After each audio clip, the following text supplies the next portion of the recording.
Olá pessoal, tudo bem? Tudo jóia? Olha só onde nós estamos, na frente aqui da Casa Presidente Kennedy, Centro Cultural Brasil, Estados Unidos, na cidade de Itapetininga, no interior de São Paulo. Deixa eu dar aqui a Rua Prudente de Moraes. Deixa eu mostrar aqui pra vocês rapidinho a Rua Prudente de Moraes aqui, ó. Olha aí que legal. E o que nós vamos fazer? Hoje nós vamos aqui assistir, nós vamos conferir aqui na Casa Kennedy a palestra da professora Alba Regina, o casal imperial. Vamos lá, nós vamos conferir aí, né? Se você tiver... Pera aí, vamos falar com vocês pessoalmente. Deixa eu virar aqui. Eu e a Joyce estamos aqui. Opa! Vamos lá. E aí, pessoal? Olá, tudo bom? Boa noite, tudo jóia? É, isso aí, tá tudo bem. Com certeza está tudo bem com o pessoal. Se você estiver chegando agora no nosso canal, já clica aí no botãozinho de se inscrever para não perder mais nenhum conteúdo como este. E também aproveite para deixar o seu like. Então bora lá? Vamos lá? Bora lá, vambora. Ele falou que assistiu a entrevista que ele postou. Daí eu contei para ele, o Francesco, né? Para quem não sabe, o Francesco ele tem um canal viajando por cidades, conhecendo cidades. Explorando cidades e regiões. Hã? Explorando cidades e regiões. Explorando cidades e regiões. Naquela palestra que eu fiz lá na festa tropeira, eu percebi que tinha uma pessoa sentada na primeira cadeira do banco, não sabia quem era. Depois que ele veio, se apresentou, fez a gentileza de copiar a palestra no pendrive, me mandar, mandou uma cópia para o Rafael, o secretário da Cultura, também para ficar arquivada. Hoje ele está gravando novamente esta palestra, que ele vai colocar no YouTube. E ele está... Aqui, ó. Está dando para escutar? Tá. E ele está acertando com o pessoal da Casa Kennedy. Ele vai fazer um documentário sobre a Casa Kennedy, também para colocar no YouTube. Muito obrigado, Jesus. Eu que agradeço, Isso daí obrigado. Muito bom para a gente, para abrir as portas da cultura em Itapetininga. Com certeza. Agora eu vou pegar o microfone. Quero agradecer a presença de todos. O João e o Jairo, vocês tomem cuidado com esses dois, porque eles têm um produto viciante.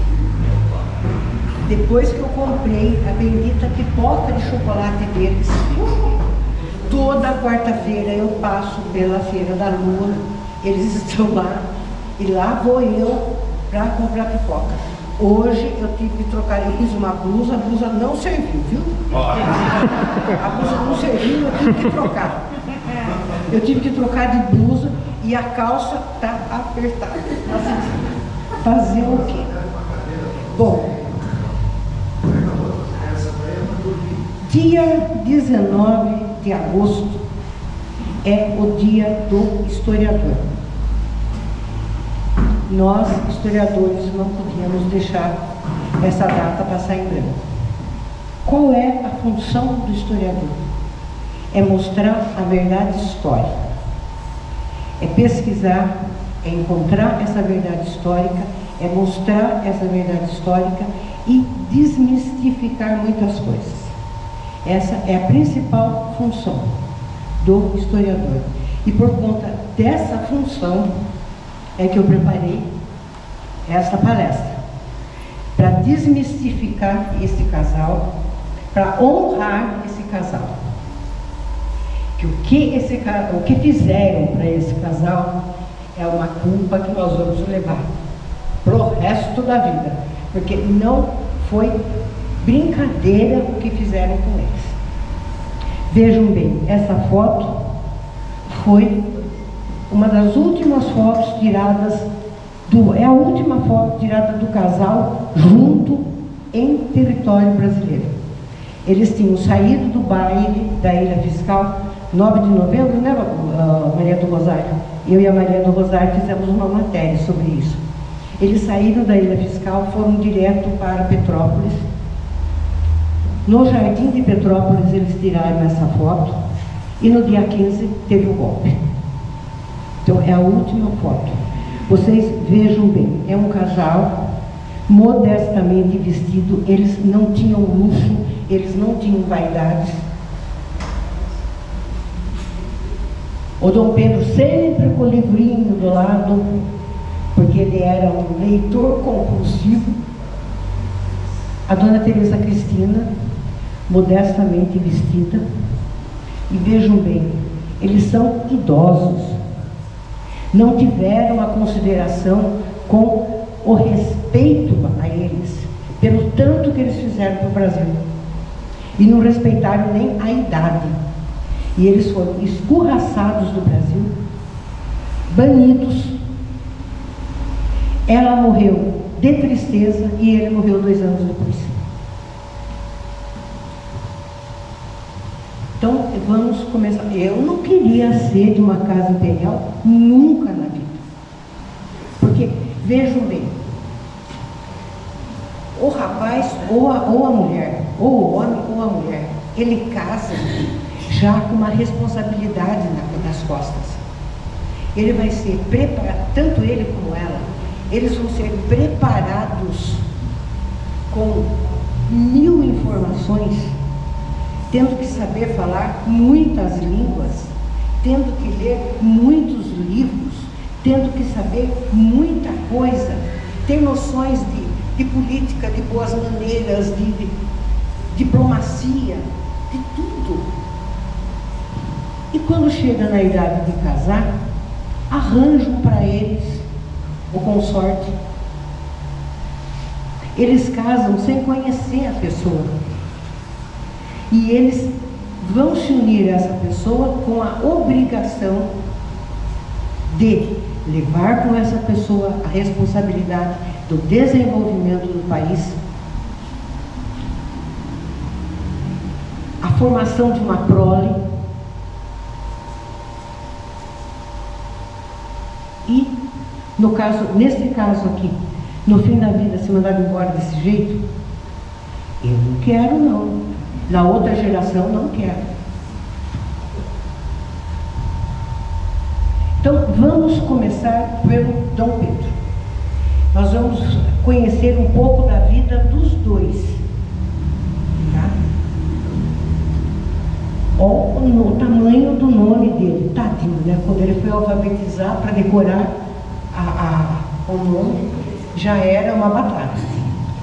Esses nomes compridos que davam para eles era o nome, a homenagem ao tio, a homenagem ao avô, ao trisavô,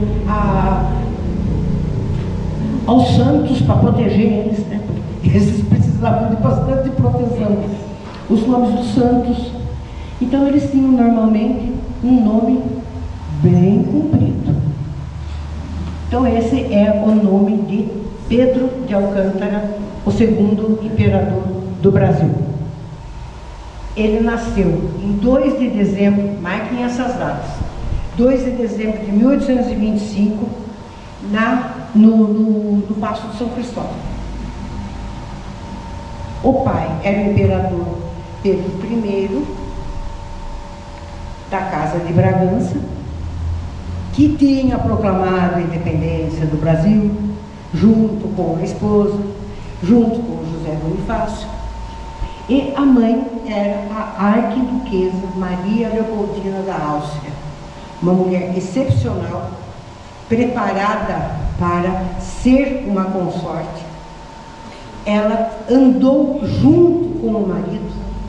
Ela e o José Bonifácio arquitetaram a independência, prepararam todo o entorno do necessário para a independência do Brasil.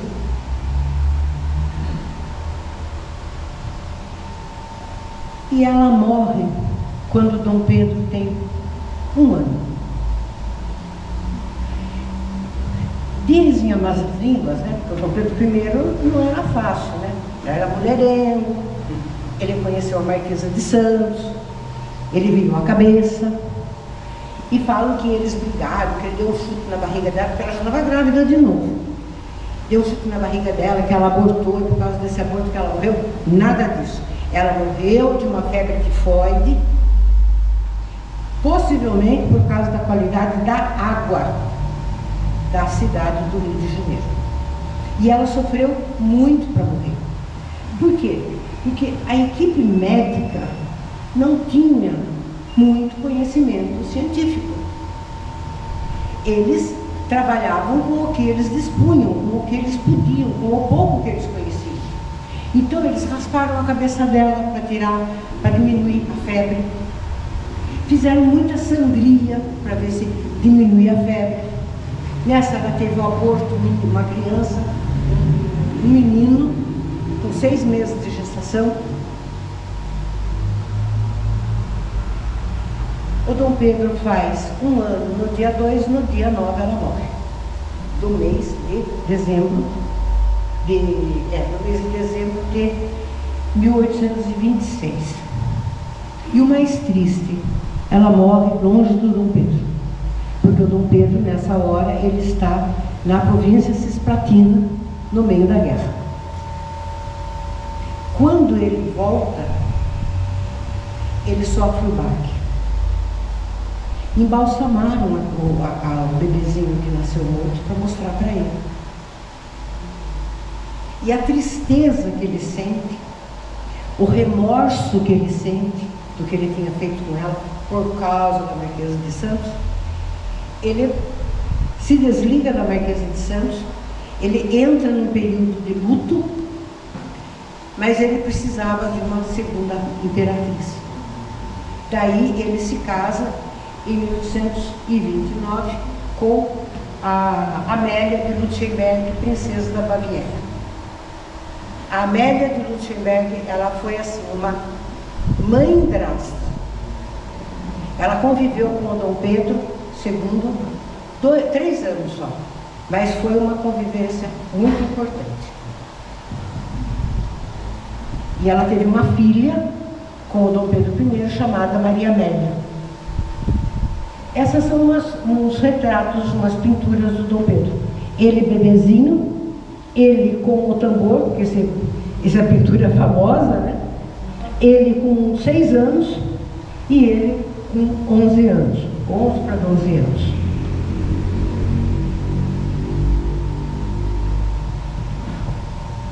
Dom Pedro I, ele foi forçado a abdicar do trono do Brasil em 1831. Dom Pedro de Alcântara tinha 6 anos. Por que ele foi obrigado a abdicar do trono do Brasil e voltar para Portugal? Porque o irmão dele tinha usurpado o trono, que era dele por direito. E ele foi para lutar pelo trono por causa da filha mais velha, que era a Dona Maria II. Se ele não fosse, ela perderia o direito ao trono, a toda a descendência da família Bragança. Então ele vai para lá com a Amélia, com a filha Maria Amélia, e deixa no Brasil 3 filhas e mais o Dom Pedro. Dom Pedro tem na época 6 anos. Uma das meninas morre, então ficam 2 meninas e o Dom Pedro. Para ele ir com relativa tranquilidade, ele vai encarregar 3 pessoas da educação das meninas e do Dom Pedro. Que o Dom Pedro já é o herdeiro oficial do trono do Brasil. Quem são essas pessoas? A primeira pessoa é o José Bonifácio, aquele que tinha ajudado ele na proclamação da independência e tudo mais. Ele fica como tutor. A função dele, supervisionar a vida das crianças, orientar na educação, na formação cultural dessas crianças, na formação moral e principalmente na formação religiosa. A segunda pessoa era a Condessa de Belmonte. Essa Condessa de Belmonte, a Mariana Carlota, ela que pegou o Dom Pedro na hora que ele nasceu. Ela era a aia dele. Ela vai cuidar dele a vida toda. E ele, quando ele começou a falar, ele queria chamá-la de dama. Chama ela de dama, da dama. Dama, da dama. E ela ficou com o apelido de da dama, e a vida toda ele a chamou da dama. E ela é a figura materna dele. A terceira pessoa é um negro alforriado do paço que ficou encarregado da segurança pessoal do Dom Pedro.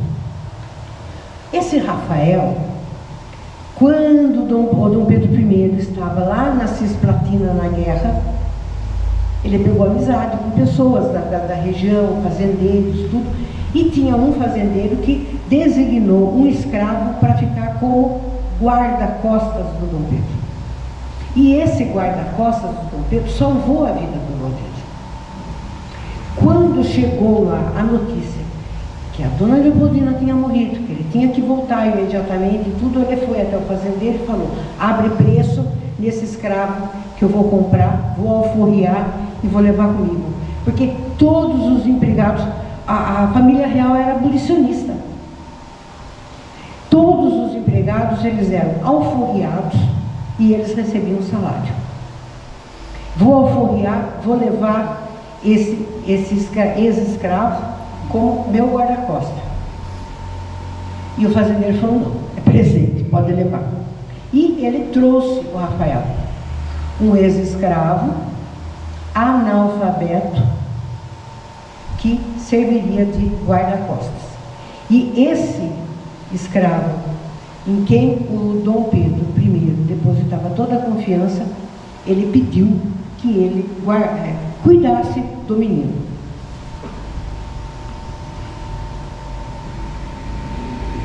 A vida do Dom Pedro não era fácil. Ele tinha 2 horas, isso quando ele atingiu uma idadezinha, né, que já teve que começar a aprender as coisas, adquirir cultura, boas maneiras, boas noções. Ele tinha 2 horas de lazer. Uma criança com 2 horas de lazer, o pai dele, Dom Pedro I, fugia da aula, ia caçar passarinho. Ele enfiava a cabeça no livro. Ele tinha um amor por livro, por leitura, uma vontade de conhecimento, que para ele ler não era obrigação, era prazer.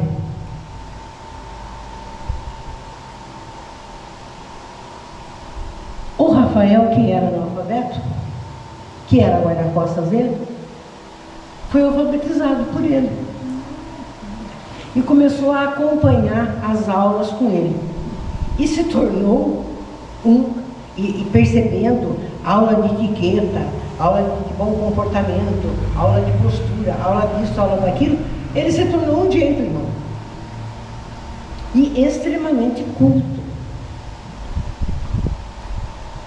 Só que, com 36 anos, Dom Pedro I, lá em Portugal, ele morre.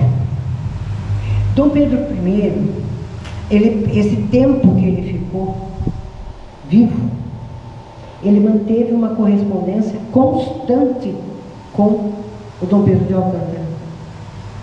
Assim como a Dona Amélia mantinha uma correspondência constante também com, ela chamava Dom Pedro de meu amado filho. Então ele aqui, em segurança, recebendo toda a cultura que ele precisava, ele tinha esse contato com o pai e com a madrasta em Portugal, mas não tinha presença física, né? Esse é José Bonifácio. Ele vai ficar até 1842, 43, depois ele é substituído. Aquela época das regências trinas, que foi uma brigaiada, que eu não vou falar nada disso para vocês, e ele que organizou todo o desenvolvimento, a instrução cultural do Dom Pedro. Essa é a Carlota Mariana Adadama, a aia de Dom Pedro. E esse é o negro Rafael. Esse é um quadro que mostra ele e as duas irmãs, a outra já tinha morrido, na sala de estudos. Porque era 6h30 da manhã, tinha que levantar. Levantava, tomava café, aula disso, aula daquilo, aula de almoço, recreação, à tarde, sala de estudos.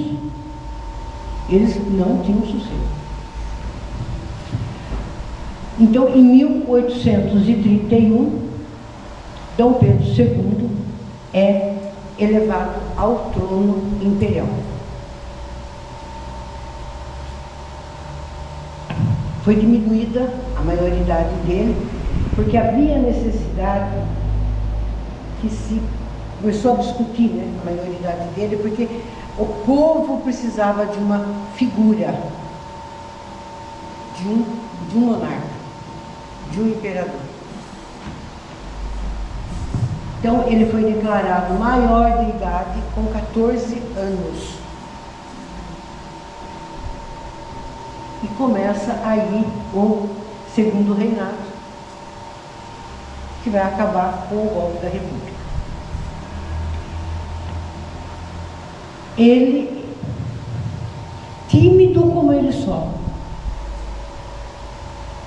introspectivo como ele só, ele tinha que brigar com essa qualidade dele para ele se mostrar diante dos súditos um autoconfiante, desenvolto, consciente e sabendo levar uma nação. Então, não foi um trabalho gigantesco. Quando ele tinha 17 anos, acho que é bom a gente arranjar uma mulher para esse cara, porque daí pode ser que melhore as coisas.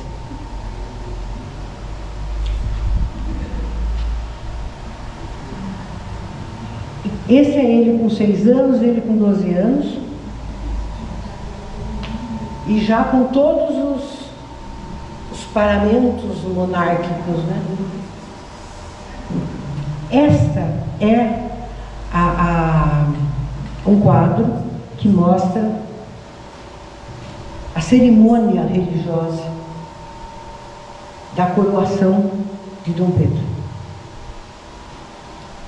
E essa é a oficialização diante de parlamento, diante da sociedade, da maioridade dele. Bom, vamos procurar então a mulher do Dom Pedro. Tinha o reino das duas Sicílias.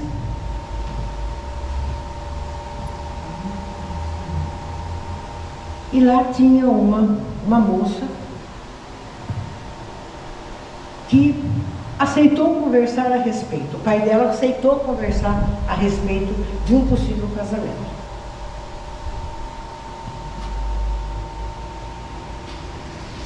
A Teresa Cristina, ela também ficou órfã cedo. Mas o pai dela casou de novo e ela não se acertava com a madrasta, não, de jeito nenhum. Ela era muito ligada com o irmão dela. Eles moravam em Nápoles. O quintal da casa dele eram as ruínas de Pompeia, de Herculano. No que os dois viraram arqueólogos.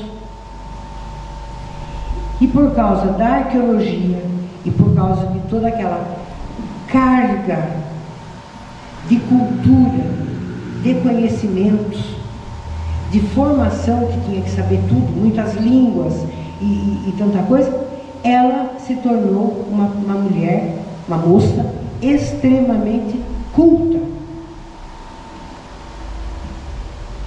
Daí, naquele tempo era diferente, né? Não tinha paquera, não tinha nada. Casavam, se conheciam depois que casavam. Então, foi para a princesa Leopoldina, a princesa Teresa Cristina, um quadro mostrando o Dom Pedro. Naquele tempo não tinha Photoshop, tinha pincel shop, né?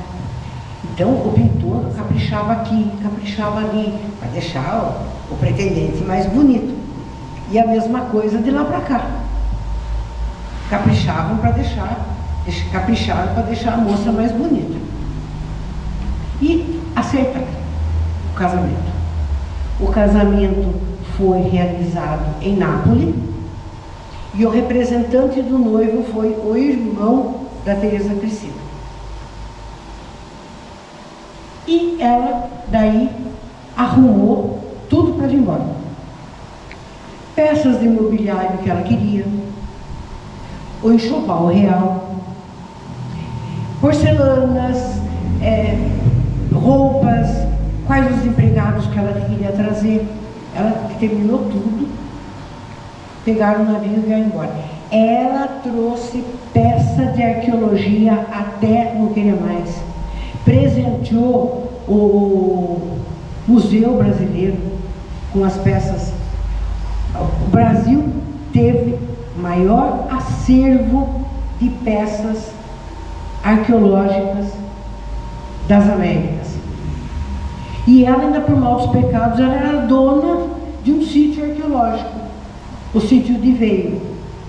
E ela com o irmão combinaram o seguinte: você manda peça arqueológica para mim, eu mando peça indígena brasileira para você. Resultado, a Itália ainda hoje tem o maior acervo etnográfico do Brasil. Então, ela pegou tudo e veio. Estava combinado que o navio ia atracar, eles iam ter aquele resto de dia e noite para descansar. E no dia seguinte de manhã, Dom Pedro e toda a comitiva brasileira estaria no cais para esperá-la, com a comitiva dela, para irem até a igreja para a bênção e depois a comemoração do casamento.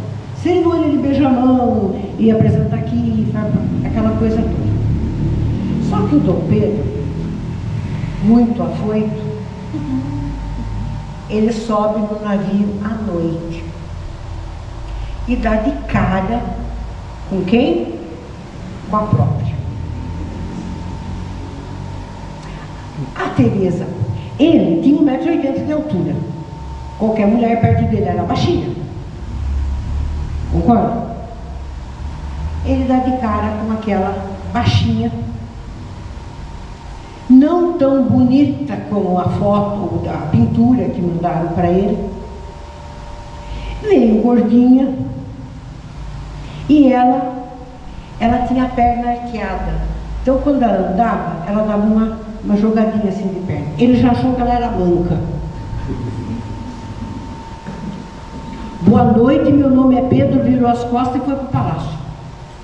Dama, me enganaram, eu não vou casar. Ele não queria mais casar, ele queria cancelar o casamento, porque tinham enganado ele, porque ela era feia, porque ela era manca,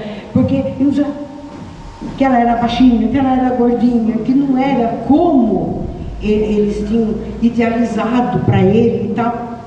E a Dama e o Rafael passaram a noite convencendo o Dom Pedro que ele tinha as obrigações de Estado e ele tinha que cumprir aquele casamento. Não tinha como fugir.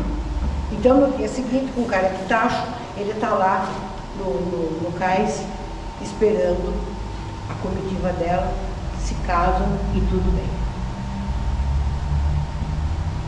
Ele tinha 17 anos, gente, ela tinha 21, mas ele tinha 17 anos. E ela percebeu. Ela teve consciência de que não agradou. Então ela procurou, não era burra nem nada, né? Ela procurou conquistá-lo, mostrando os seus predicados culturais, sabendo que ele era um homem de extrema cultura, ela começa. E eles, então, começam, vão se dando bem, vão acertando a vida, porque também não tem jeito de ser diferente. Em 1846, as coisas já estão melhores. Ele já está com a sua personalidade formada, graças a toda a orientação que ele teve e tudo mais, ele já está formado. Ele se transformou numa pessoa imparcial, numa pessoa dedicada, cortês, sensato, muito paciente. Ele levantava de manhã e ele fazia um tour por todas as repartições públicas para verificar tudo. Ele queria saber de tudo o que acontecia no governo.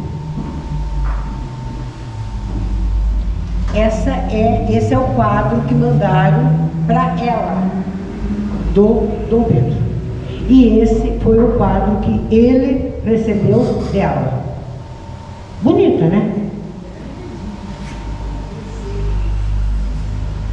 Essa é uma pintura que mostra a cerimônia do casamento deles lá em Nápoles. Essa é a pintura oficial do casamento. A pintura oficial do casal.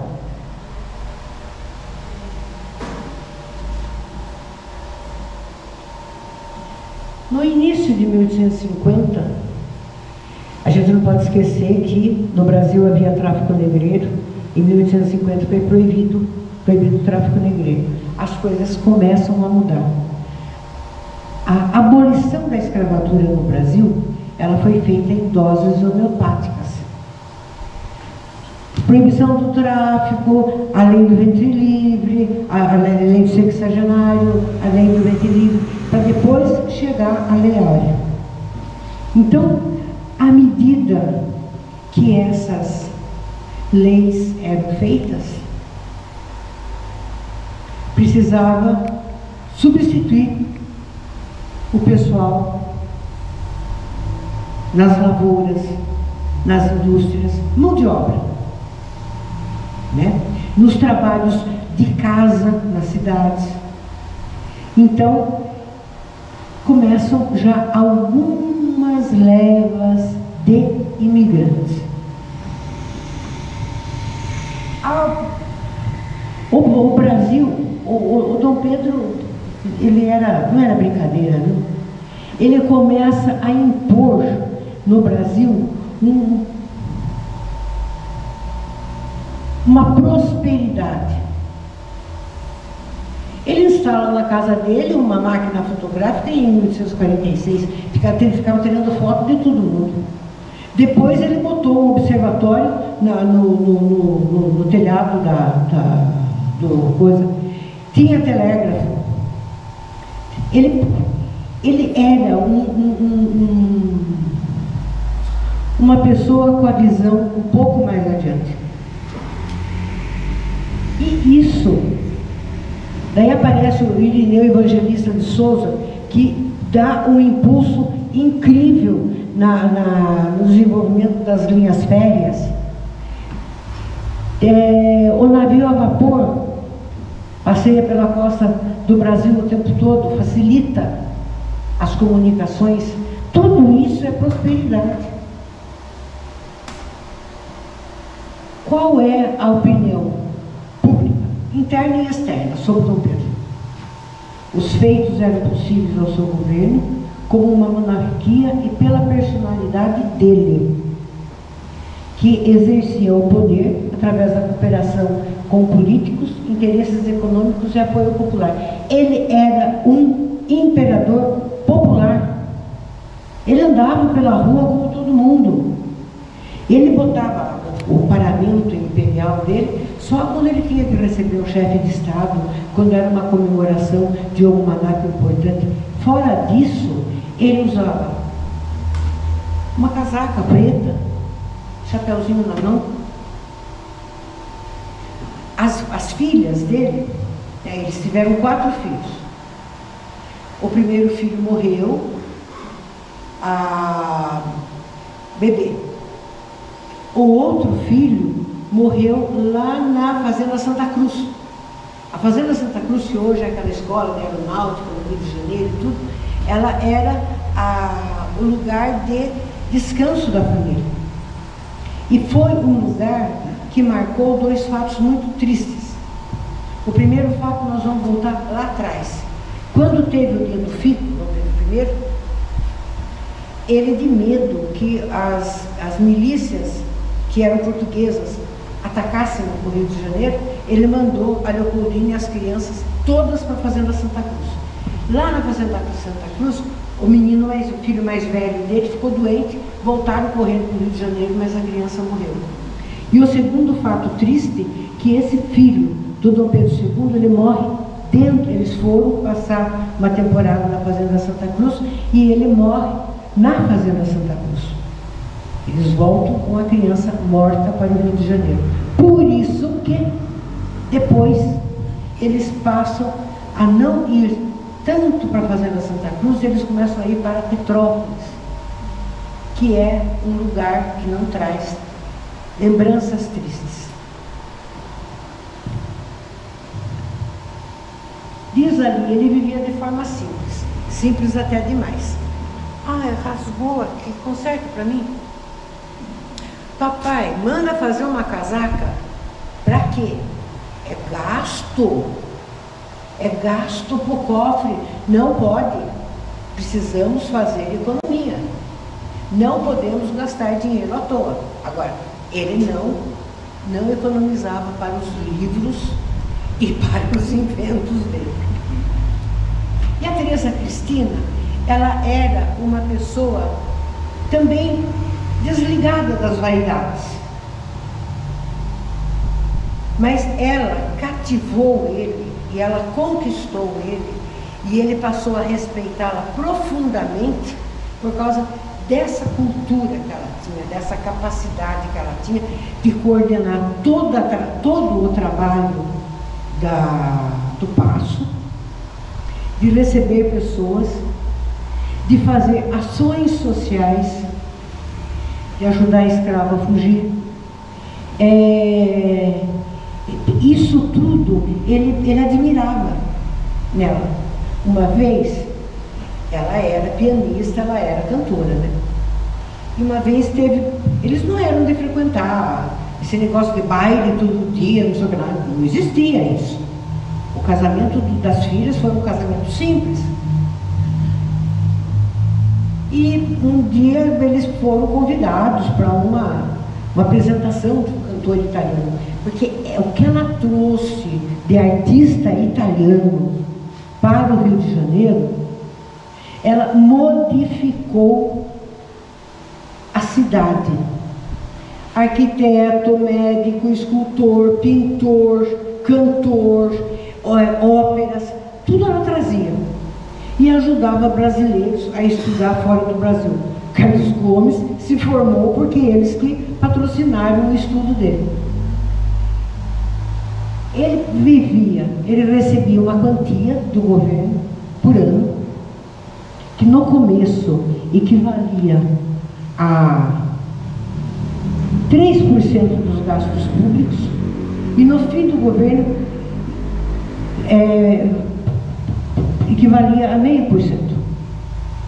Quanto que o Brasil prosperou e o quanto que eles não gastaram.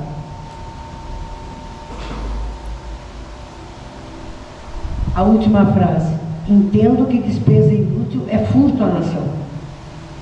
Que nem hoje, né? O desenvolvimento do Brasil depois de 1850.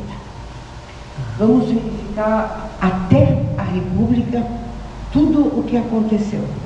Eu estava contando para vocês da festa que eles foram convidados. Tá vendo? Não ter cola na mão, dá nisso, esquece.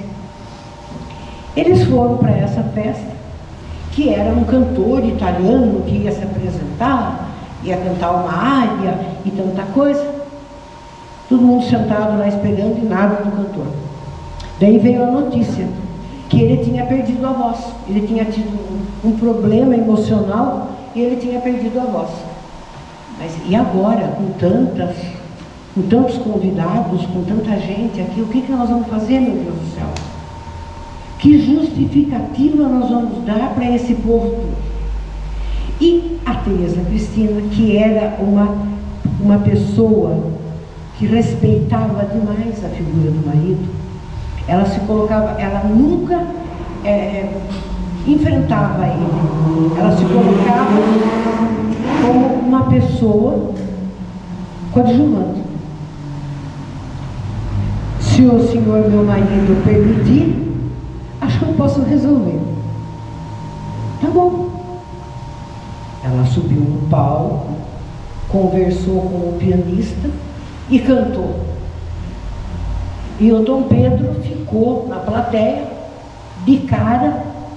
A única coisa que ele falou para a filha que estava acompanhando: a sua mãe me surpreende todo dia. O Brasil já tinha a fábrica, a estrada de ferro, o Rio de Janeiro aumentando, Belém com alfândega, café, Vale do Paraíba, a fotografia dessa fazenda, pátio de secagem, pátio de secagem de café, fábrica de ferro aqui perto da gente, na fazenda de Ipanema. A fazenda de Ipanema, ela trouxe muito alemão e muito italiano também. Todo o pessoal que na sua região de origem trabalhava em mina, eles convidaram para vir para cá, quando a coisa lá começou a ficar mais feia. E olha até o que tinha: busca de poços de petróleo no Rio Grande do Sul. Então é um país que estava prosperando e muito.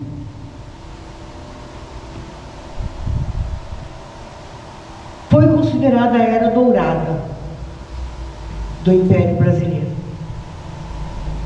Dom Pedro, ele andava pela rua, ele conversava com todo mundo, ele era popular, ele era querido, ele procurava ajudar.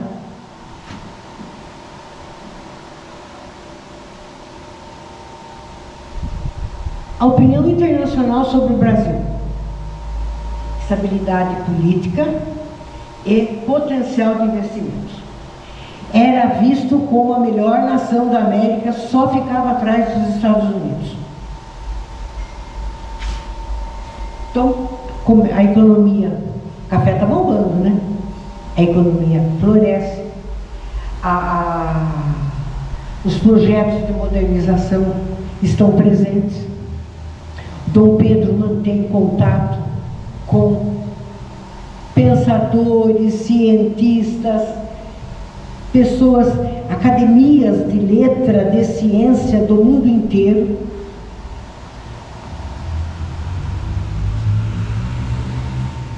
Então, tudo isso parecia andar assim a passos muito largos. E o Brasil estava numa época dourada.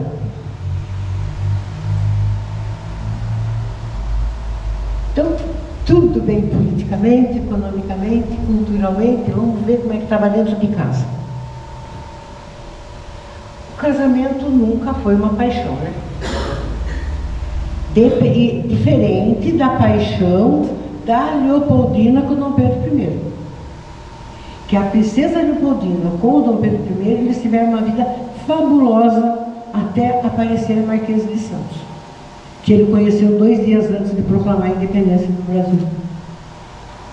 Então, eles têm 2 meninos e 2 filhas. Os 2 filhos morreram, ficam então a princesa Isabel e a princesa Leopoldina, que foi dado para ela o nome de Leopoldina em homenagem à avó.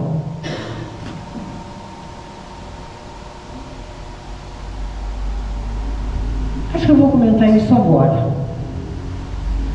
A Teresa Cristina e o Dom Pedro, as filhas estavam na idade de casar. E agora? Eles convidaram ao Brasil, eles falaram, dessa vez nós vamos fazer diferente. Convidaram para vir ao Brasil 2 primos, Dom Luiz Coburgo Saxe-Gotha e Gastão de Orleans, o Conde D. Estava combinado que o Dom Luiz Saxe-Coburgo-Gotha ia casar com a princesa Isabel.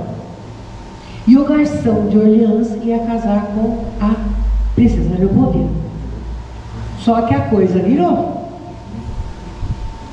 Elas resolveram trocar os pais, porque uma gostou do namorado da outra e vice-versa, deu aquela confusão, elas foram conversar com os pais. Eu aceito casar, mas eu não quero casar com ele, eu quero casar com o primo dele. Eu também não quero casar com ele, eu quero casar com o primo dele. Então não tem briga. Tem 2 noivas, tem 2 noivos, vamos colocar os pais formados e vamos fazer o casamento. Quem não gostou foi a mãe do Dom Luiz. Meu filho foi para o Brasil para casar com a princesa, herdeira do trono brasileiro, e casa com a irmã. E o primo, que era um conde, vai herdar o trono do Brasil. Ela não gostou nem um pouco da brincadeira. E o Dom Pedro falou, olha, a princesa Isabel fica aqui com o Conde D. Agora, a minha filha vai para lá, mas ela, todos os filhos que ela, quando ela for ter filho, ela tem que vir ter aqui. Porque daí eles teriam dupla cidadania. A cidadania pela mãe e a cidadania pelo pai. E assim foi feito. Ela, só um dos filhos dela, que não deu tempo, nasceu antes da hora, ele nasceu lá. E ela teve um problema de água, de fornecimento de água, e ela teve uma febre tifoide e morreu. Com 24 anos. Daí eles ficaram somente com a princesa Isabel como herdeira. A dona Teresa Cristina também não era flor que se cheirava, não. O Conde D contou uma vez no escrito, ele deixou registrado, que o Dom Pedro discutiu com ela, ele saiu, ela foi atrás dele falando, imagina uma italiana brigando, né? Foi atrás dele falando, tropeçou no tapete, caiu e quebrou o pé. Então, eles tinham também os acertos.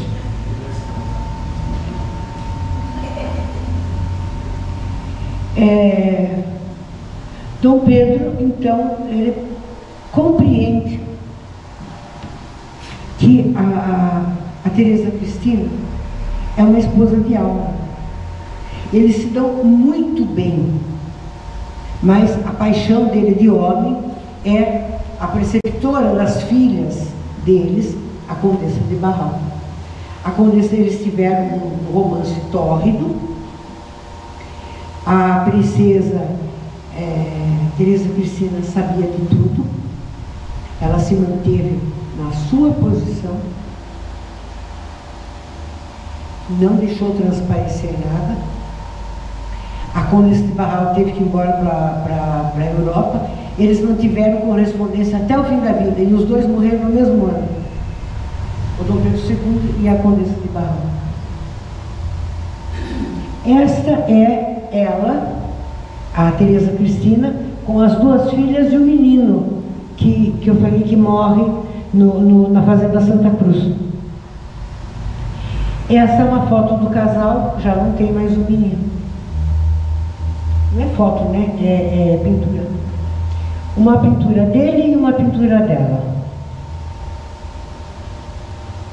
E ele, quando viaja para o Brasil, ele é muito bem recebido, ele é muito receptivo, tudo bem, sem problema, aceito, tudo bem. 1871, eles precisam ir para a Europa, a filha morreu.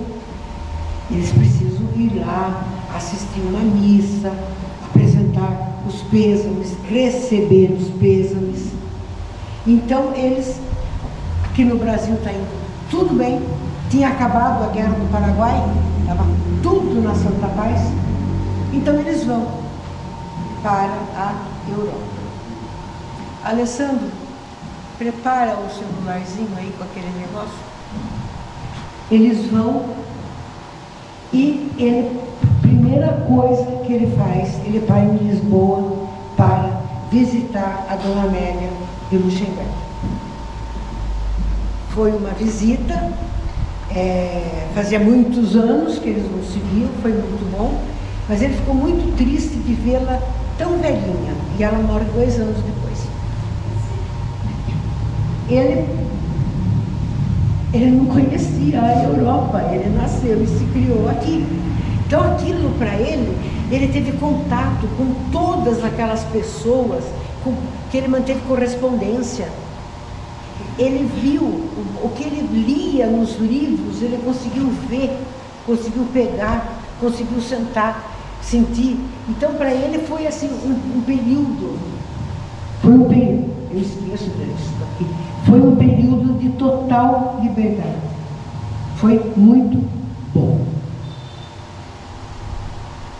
Ele viajava com as roupas simples dele, que ninguém dava nada para ele, era um cidadão comum. Ele viajava com o nome de Pedro de Alcântara e não aceitava ficar hospedado em palácio de ninguém. Ele ficava no hotel. Agora eu vou fazer o seu Jorge dar risada.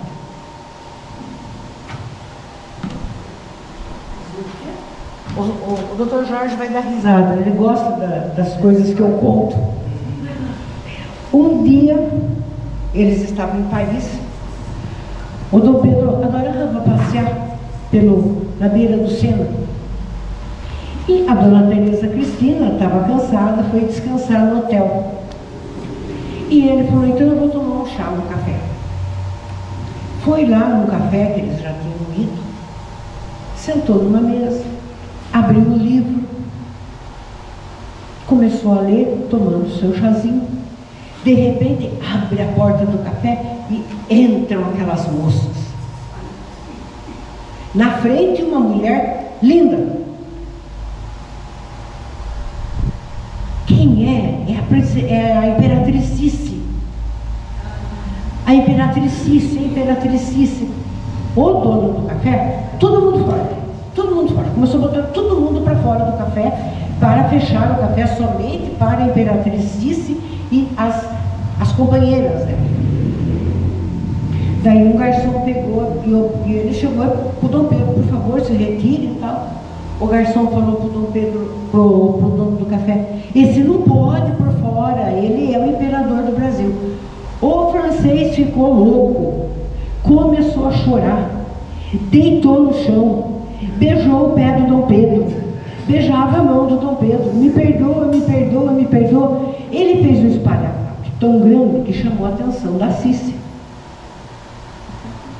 Só que o Dom Pedro era primo do marido da Cici. E ela chamou o Dom Pedro para a mesa. E o Dom Pedro foi, sentou aquela mulher linda, uma que arrumava a prega da roupa, a outra que arrumava a saia, a outra que arrumava o fiozinho de cabelo que saiu do lugar, e uma que ficava com o espelho na frente dela. E ela falava, se olhando no espelho, para ver qual a figura que ela estava fazendo, aquela coisa toda. O Dom Pedro conversou com ela, uma hora e pouco, pediu licença, que ele tinha um compromisso, e se retirou. E à noite, ele tinha o costume de toda noite, ele relatar no diário o que tinha acontecido durante o dia. E à noite ele escreveu no diário. Eu achei o diário. Tem uma cópia na Biblioteca Nacional, o diário dele está no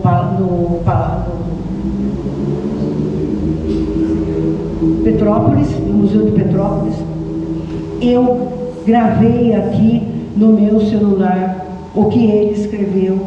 Eu vou ler para vocês, porque eu tenho que ler, porque foi ele quem escreveu.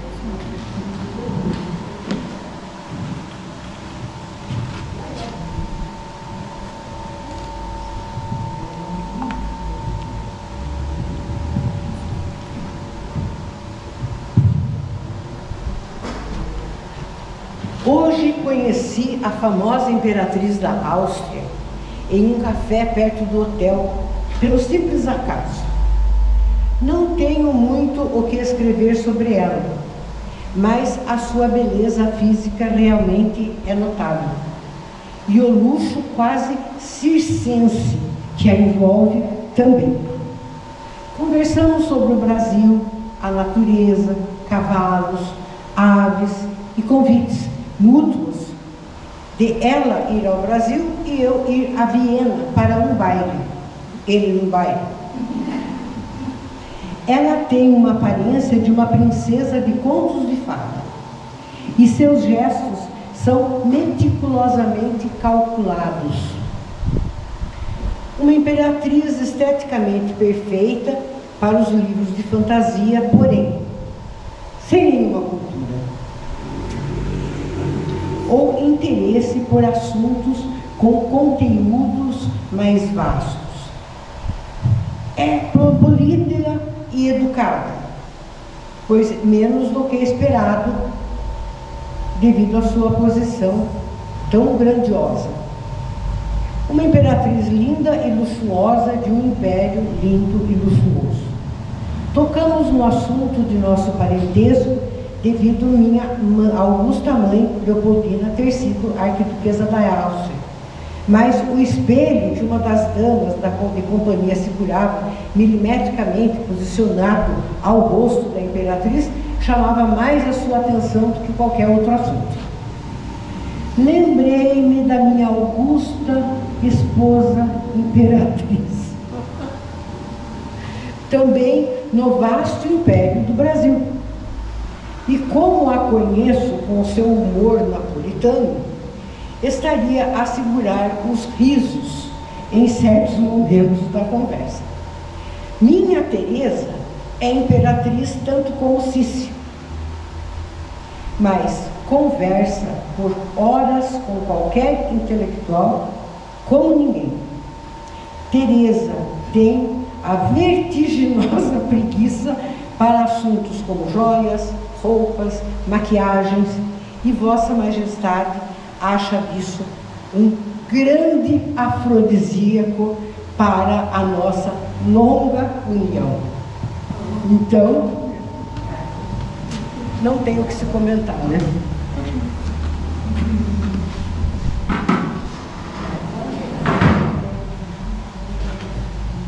Voltando na viagem do Dom Pedro, eles foram, ele aproveitou, né? Já que estava lá. Vamos. Ele nunca pensou, imaginou que o diário dele ia ser lido. Nossa. Tão lido. Ai, ai. Eles visitaram a Espanha, Grã-Bretanha, Bélgica, Alemanha, Áustria, Itália, Egito, Grécia, Suíça, França. Visitou a tumba da filha. E ele adorou a viagem. E os dias dele eram passeios, cientistas e intelectuais. Quando ele não estava viajando, né? Quando ele volta para o Brasil, lá ele já recebe a notícia que a lei do ventre livre foi aprovada. Então ele já sabe que quando ele voltar para o Brasil vai ser uma festa daquelas. Eles no Egito, em Pompeia,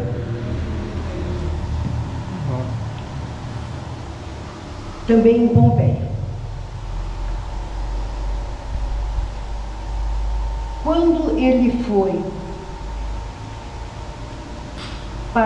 Ele adorou a viagem, voltou, tudo lindo, maravilhoso, gostou, tanto é que quis voltar. Em 1876 ele volta, mas ele volta por uma razão muito importante. Ele vai abrir a Feira de Ciências de Filadélfia. O discurso da abertura da feira foi ele que fez. Daí de lá, já está no metade do caminho mesmo, ele vai novamente para a Europa.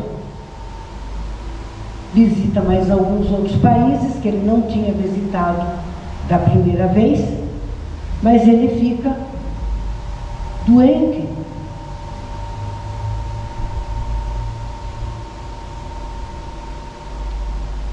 Isso em 10 anos depois, né? Que ele foi para os Estados Unidos, 10 anos depois ele volta para a Europa. E em Milão, ele tem uma pneumonia e ele fica ruim, chegou até a dar extrema-unção para ele. Achavam que ele não ia conseguir se recuperar. E daí, lá, ele recebe também a notícia da abolição da escravatura. Dizem que ele chorou. Quando ele retornou ao Brasil, que ele desembarcou no Rio de Janeiro, foi uma festa geral. Essa é a foto dele de navio indo para os Estados Unidos. Esse é o discurso dele de abertura da Feira de Ciências. Todos os jornais dos Estados Unidos noticiaram a visita dele, a visita que ele fez para diversos cientistas. Ele trocou figurinha com muitos cientistas, aprendeu muita coisa, ensinou também alguma coisa que ele já tinha descoberto.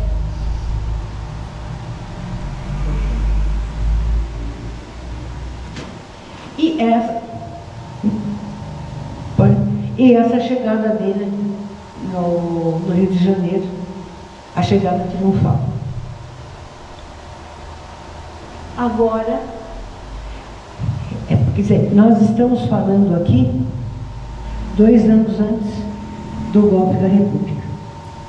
Havia, aparentemente, condição para uma insatisfação? Não. Agora vamos ver a dona Teresa Cristina.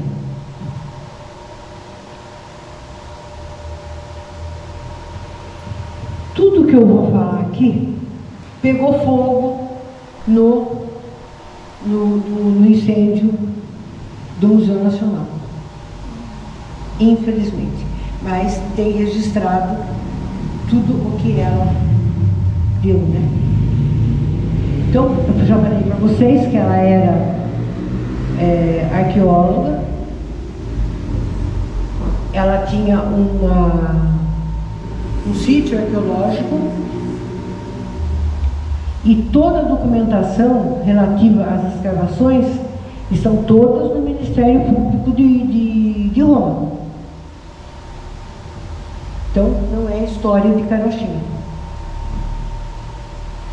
Ela colocou o diretor do Museu Nacional do Rio de Janeiro em contato com o etnólogo Luigi Pignorelli, que era o diretor do Museu Pré-Histórico de Roma. E eles mantiveram uma correspondência muito importante durante muito tempo. Então, até hoje, um dos maiores acervos importantes, um dos acervos mais importantes da Europa, de etnografia do Brasil, está na Itália. Essa é o quintal, né, da casa da Dona Teresa Cristina. Essa é Pompeia.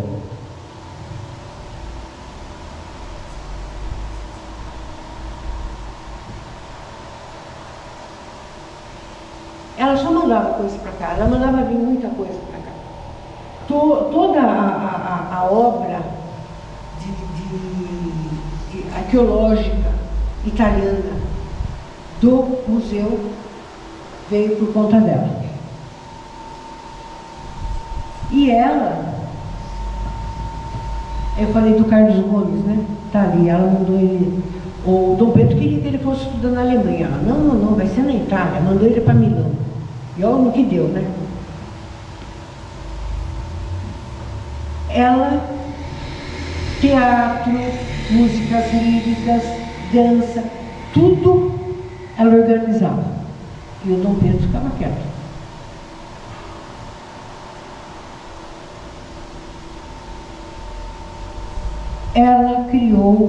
Ela foi a responsável pela criação da primeira comunidade italiana no Brasil. E ela tinha um dom, ela gostava de mosaico, as tesselas. E tem aqui o jardim. Essas são as peças arqueológicas que vieram para o Brasil. Pena que acabou tudo, né?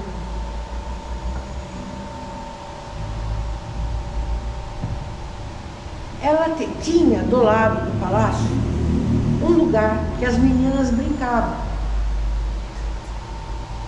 E ela colhia conchas, quando ela ia na praia com as crianças, elas colhiam conchas. E quando elas traziam essas conchas para esse local de brinquedo, ela fazia os mosaicos. E lá, esse lugar passou a ser chamado Jardim das Princesas.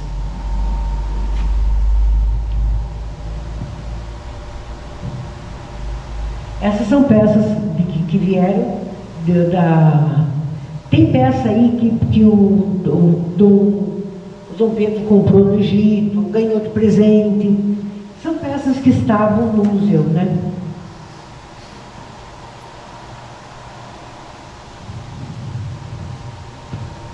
Nós vamos ver daqui a pouco o Jardim das Princesas e o que os brasileiros fizeram com o Jardim das Princesas. Então, ela foi recobrindo banco, fonte, chão, tudo com as tesselas. E o administrado pela Universidade Federal do Rio de Janeiro, tem um grupo de pesquisadores lá no local, mas não dá nem muita coragem de falar disso, né? Porque já acabou. Isso faz parte do passado que não volta, que não deixou nada de bom. E no Museu de Petrópolis tem muita peça antiga que ela trouxe de Nápoles. E essas peças estão no Museu de Petrópolis. Ela influenciou os fluxos migratórios. E dá uma olhada, olha o que ela trouxe para cá. E médicos, engenheiros, professores, farmacêuticos, enfermeiras, artistas, artesãos, trabalhadores qualificados e também trabalhadores de campo que fez a Colônia Valores. Isso em 1847. Esse é o Jardim das Princesas. Esse é um banco do Jardim das Princesas. Então ela pegava, por exemplo, um serviço de chá, que estava com xícara quebrada, sem alça, faltando um pedaço, ela aproveitava os cacos e colocava as conchas e fazia esses bancos. No começo, esses bancos estavam abertos à visitação pública. Só que daí cada um que chegava lá queria levar uma lembrancinha para casa. Olha o que eles fizeram. Ó, faltando, ó, viva. O que aconteceu? Hoje ninguém entra lá. É proibida a entrada. Olha o detalhe, a junção das conchas, né? Agora vamos ver o Dom Pedro. Ele gostava de antropologia, geografia, geologia, medicina, direito, estudos religiosos, filosofia, pintura, escultura, teatro, música, química, poesia, tecnologia. Ele tinha uma biblioteca de 60 mil livros apenas. E ele começou, o interesse dele em conhecer outras línguas. Ele aprendeu a ouvir, a falar e a escrever. Latim, francês, alemão, inglês, italiano, espanhol, grego, árabe, hebraico, sânscrito, chinês, provençal e tupi. Foi o primeiro fotógrafo. Eu falei para vocês que ele inventou uma máquina fotográfica, que ele ficava fotografando todo mundo em 1840. E o observatório astronômico dele, lá no telhado, ele era membro da Sociedade Real da Rússia, da Bélgica, americana. Ele fazia parte de todas as entidades culturais, científicas e do mundo inteiro. Este é uma foto dele, um retrato, uma pintura antiga, essa aqui eu acho que é, e a outra é ele mais velho, sempre com um livro na mão, marca registrada do Dom Pedro.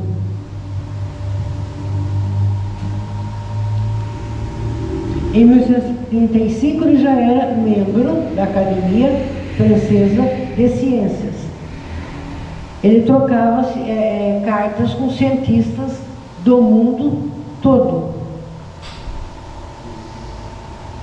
Ele modificou, ele desenvolveu o ensino no Brasil.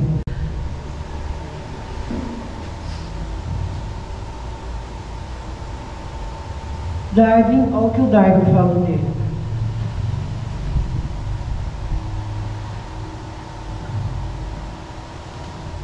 Darwin reconhecia a necessidade de se respeitar ele, né? Muita gente não.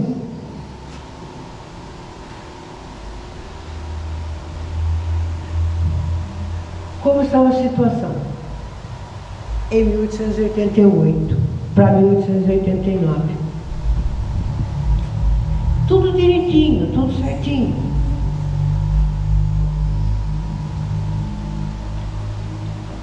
Os cafeicultores que tiveram algum problema na substituição de escravos, o governo financiou,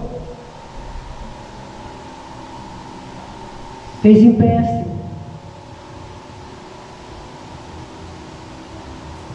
Os militares que reivindicavam um soldo maior, ele resolveu. Mas mesmo assim, o golpe aconteceu. Raramente uma revolução havia sido tão minoritária. Porque foi meia dúzia, né? Que deu o golpe da República.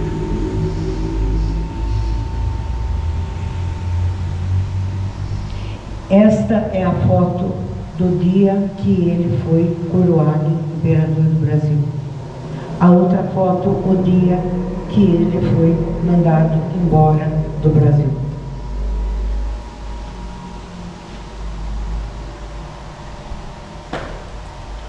Olha o que ele escreve.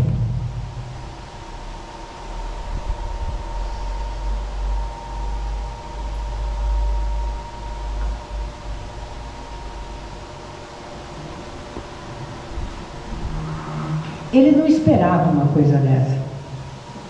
O choque foi tão grande que ele não quis que ninguém se manifestasse a favor dele. Ele ficou, e ele estava velho, a pneumonia que ele tinha tido em Milão trouxe consequências, ele já não era mais a mesma pessoa. mas também não precisava ser tratado do jeito que foi.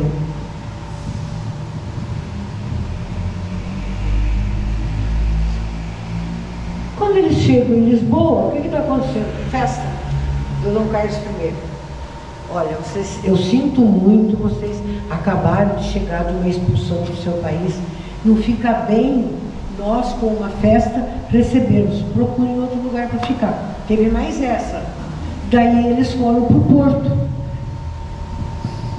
E eles daí ficaram lá no Porto.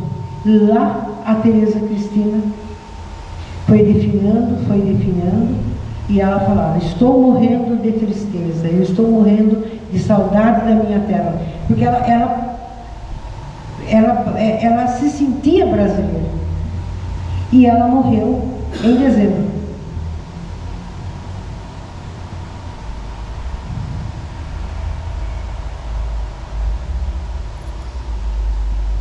Presente de Natal, não? A notícia do banimento, que eles falaram: vocês vão, depois a gente vê o que faz. E eles foram. Não puderam pegar roupa, não puderam escolher nada, e quando eles saíram, tudo deles foi doado, foi leiloado, porque precisavam dos espaços livres. Está tendo em Campinas uma exposição, acho que vai até o final do mês, da história do Segundo Reinado. Peças que eles... Tem inclusive um relógio que era da Fazenda Santa Cruz. Eles conseguiram, as pessoas que compraram em leilão, as pessoas que ganharam, eles emprestaram as peças para essa exposição. Diz que é uma exposição muito bonita, dá até vontade de ir ver. Essa é a última foto dele em território brasileiro.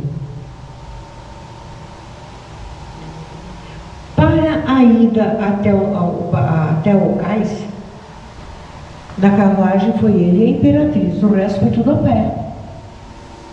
Carregando mala, carregando tudo. Porque foi muita gente com eles para lá, né? Os partidários deles que não aceitaram aquilo e que sabiam que viria represálias sobre eles foram juntos.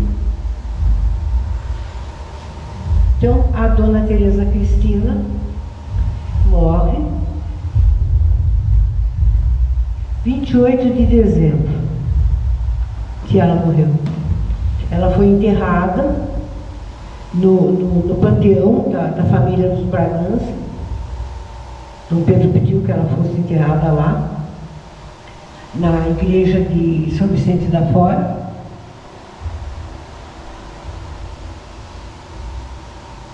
E ele sente muito, muito, muito a morte dela. Daí,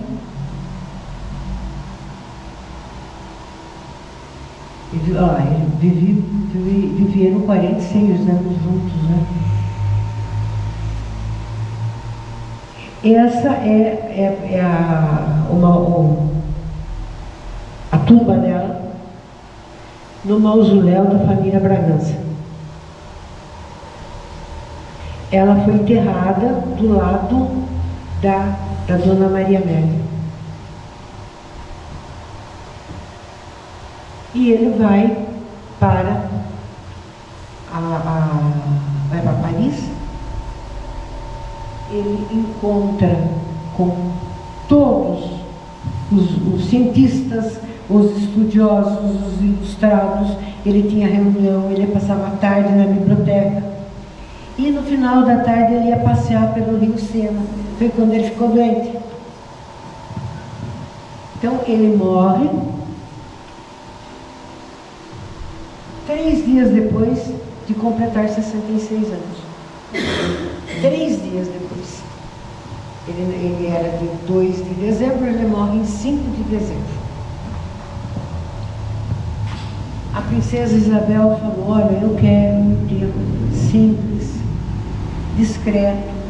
Ele vai ser enterrado no panteão da família Bragança, em São Vicente de Fora e tal. Não adiantou nada. O governo francês, tudo e mais um pouco que podia fazer para honrar a morte desse homem foi feito pelo governo francês. As notícias correram os jornais do mundo inteiro. Mensagens de pêsames chegaram do mundo inteiro. Ele foi carregado nas carruagens que carregaram as maiores personalidades francesas. Ele foi enterrado em Lisboa, perto de Lisboa. O caminho que ele fez, que o trem que levou o corpo dele fez, no caminho inteiro tinha gente esperando.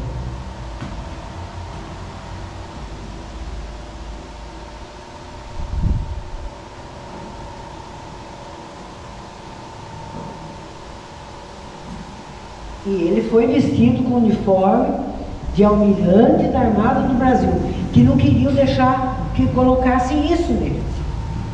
Os brasileiros aqui, quando souberam das notícias por telégrafo e tanta coisa, tentaram abafar a notícia, tentaram fazer com que o povo não ficasse sabendo. E tentaram, não pode pôr nenhuma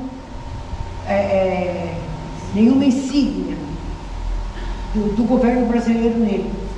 Não pode isso, não pode aquilo. Mandaram uma lista do que não podia fazer com ele. Bom, o que eu acho que fizeram com a lista eu não posso falar aqui, né?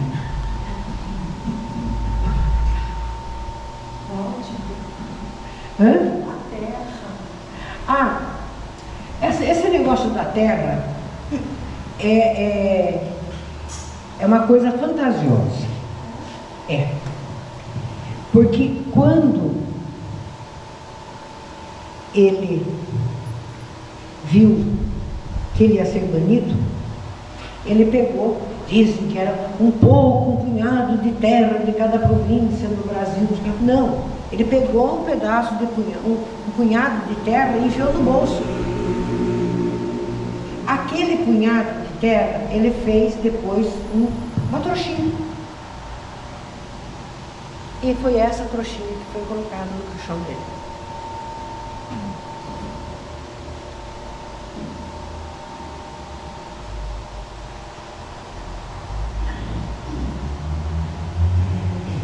Entre 200.000 e 300.000 pessoas se alinharam na rota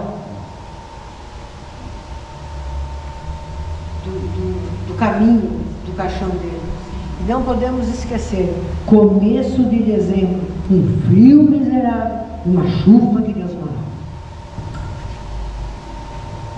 Mas aqui no Brasil não adiantou o governo provisório querer fazer alguma coisa, não.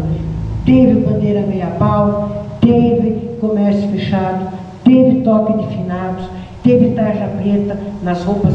A população pôs tarja preta na roupa para significar o luto, né? Foram feitos ofícios religiosos,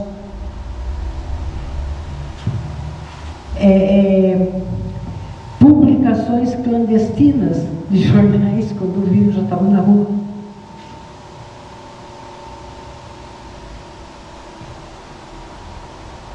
E o Quintino Bocaiúva, uns dias quando deu o movimento, se reuniram na casa do Quintino Bocaiúva para discutir o possível fuzilamento do Dom Pedro.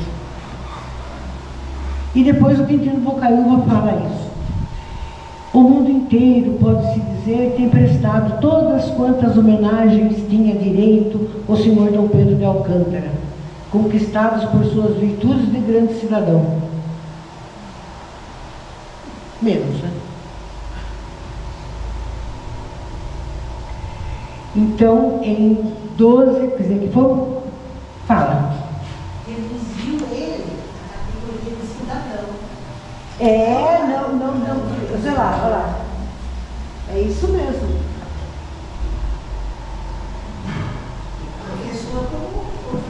Só cidadão. Só uma coisa a respeito dos votos que ele recebeu para ser presidente dos Estados Unidos. Então, ele foi votado. Naquela época não podia qualquer cidadão, mesmo não sendo americano, ser eleito nos Estados Unidos. E ele foi nessa viagem que ele fez em 1836. Ele causou uma impressão tão importante, tão boa. Meninas, muito obrigada por terem vindo. Espero que estejam presentes na próxima. Elas precisam ir embora porque elas são estudantes. Dá para tirar uma foto com ela? Vamos, pode vir. Ela tem que voltar para a aula. Elas ainda têm que voltar para a aula. Hoje nós recebemos. Cada uma conta, fala de que escola é. Eu sou professora e elas também estão no ambiente da Bíblia Fontes. A escola está na Bíblia. A minha querida, manda um abraço para aquele pessoal. Vem aqui tirar a foto. Microfone.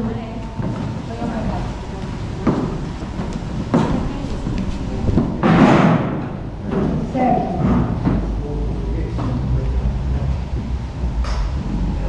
Você é professor de história? Filosofia? Opa, legal. Obrigada, viu? Por terem vindo.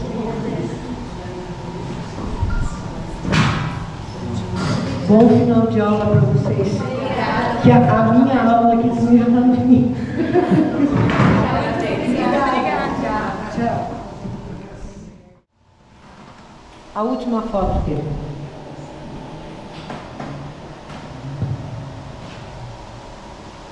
Mulher triste, né? Está sem livro. Hã? Mas você viu quantos livros atrás? Quantos livros atrás? Essas são desenhos, fotos e reportagens sobre a morte dele. Em todos os jornais da França, da Europa, dos Estados Unidos e do Brasil, apesar de não quererem que ele fizesse isso, tiveram. As carruagens que acompanharam até a estação de trem, depois ele foi de trem. Essa é a chegada dele já em São Vicente de Fora. E eles ficaram enterrados lá.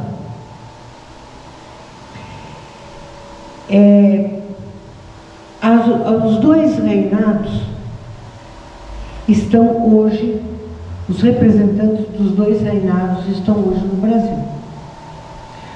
Dom Pedro I, a princesa Leopoldina e a imperatriz Amélia, eles estão enterrados, eles vieram e foram enterrados no mausoléu do Ipiranga, embaixo do monumento do Ipiranga.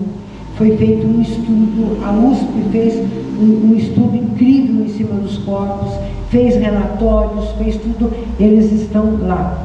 E a Amélia mumificada. E o Dom Pedro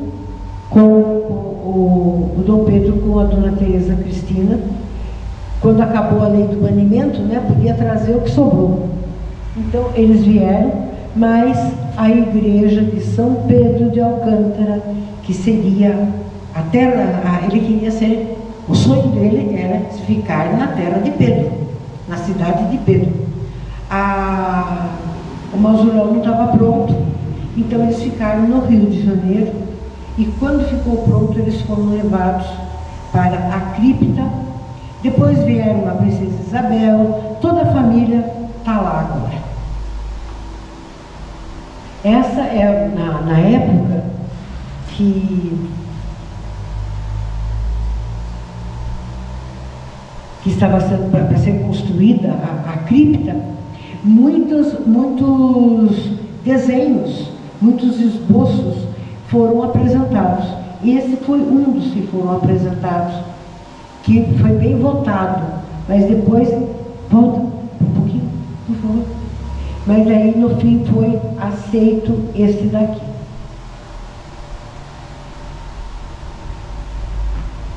Essa é a igreja, São Pedro de Alcântara, e entrando do lado esquerdo tem a cripta deles.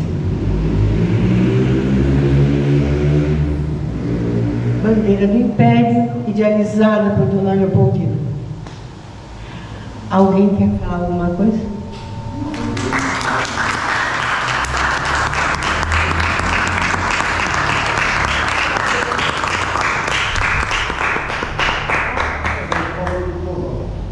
Como? Ah, eu não falei do trovão? Você não falou do trovão? Ah, mas eu falo já. Eu falo já. É o seguinte, o Dom Pedro II, ele era uma criança tímida, introspectiva, sozinha, né? Apesar de ter a Dadá, apesar de ter o Rafael, ele tinha medos. E o Rafael, ele se colocou como o cuidador do Dom Pedro. Ele achava que era assim demasiado uma mulher trocar a roupa do menino, uma funcionária da casa, mesmo que fosse a da dama, que tinha que ser um homem. Então ele que botava o dedo lá para ver a temperatura da água, ele que escolhia a roupa adequada de acordo com o tempo para o Dom Pedro tomar banho. Ele cuidava da alimentação do Dom Pedro. E o Dom Pedro, que é isso que o Dr. Jorge está falando, que eu esqueci de falar, que é o que dá não trazer colinha, que a gente vai esquecendo, que a cabeça falha. O Dom Pedro, ele era criança, dia que chovia, dia que ventava, dia que dava trovão, ele ficava apavorado. Ele tinha medo. O que o Rafael fazia? Era costume do Rafael, toda noite, antes dele dormir, o Rafael ir no quarto e contar uma história para ele. Mas, nos dias de chuva, ele ficava apavorado. Então o Rafael colocava uma esteira no chão e dormia do lado da cama para que o Dom Pedro se sentisse mais seguro. Era isso, doutor Jorge, que eu tinha esquecido?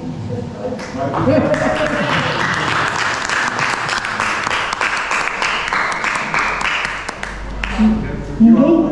Alguém tem alguma coisa para complementar? Antes da pergunta, eu queria agradecer a Alba. Eu acho que a gente está comemorando o Dia do Historiador com muita categoria. Porque a Alba Regina, ela representa o verdadeiro historiador. Ela faz pesquisa. Pelo menos eu tenho.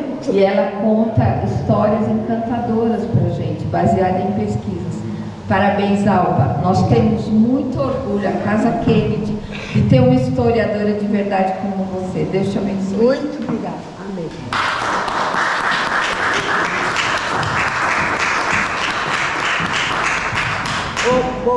Sérgio, é o seguinte. O Sérgio fez uma pergunta que onde o Rafael está enterrado. Ninguém sabe. Porque o Rafael, no dia do golpe, ele já tinha 86 anos. Ele saía todo dia de manhã e dava uma volta pelo palácio.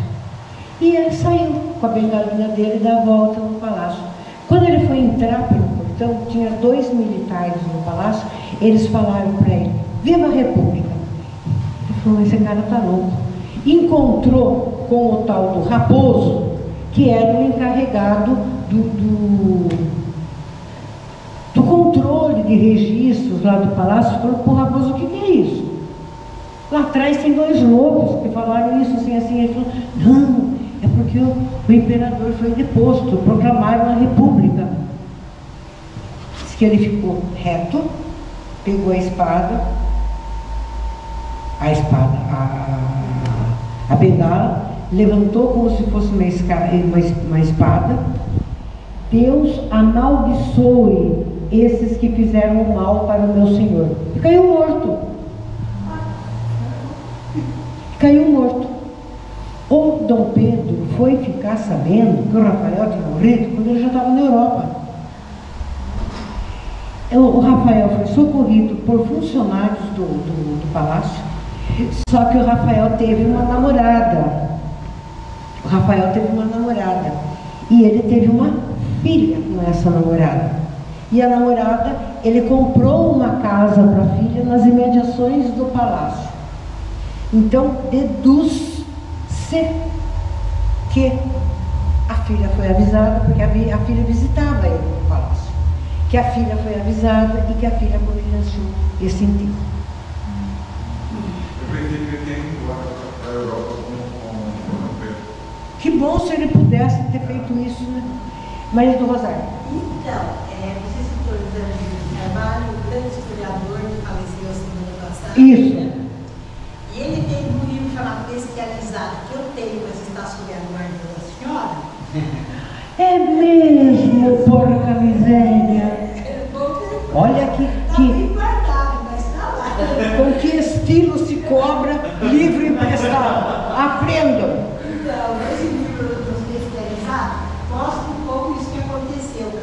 Quando ele conta que o povo assistiu bestializado o que estava acontecendo. Mas bestializado não significava que o povo era besta, mas que Abismado.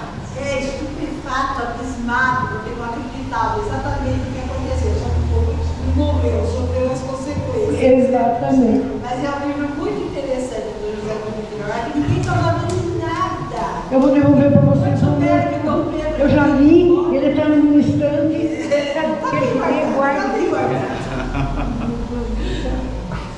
E ainda tem gente que fala que eu tenho cabeça boa.